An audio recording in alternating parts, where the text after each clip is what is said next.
ദൈവനാമത്തിന് മഹത്വമുണ്ടാകട്ടെ. 58 സങ്കീർത്തനം 9, 10, 11 വാക്യങ്ങൾ.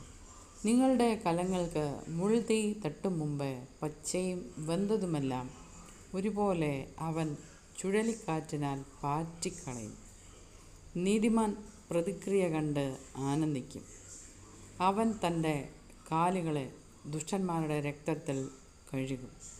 ആകയാൽ നീതിമാന് പ്രതിഫലമുണ്ട് നിശ്ചയം. ഭൂമിയിൽ ന്യായം വിധിക്കുന്ന ഒരു ദൈവം ഉണ്ട് നിശ്ചയം എന്ന് മനുഷ്യർ പറയും.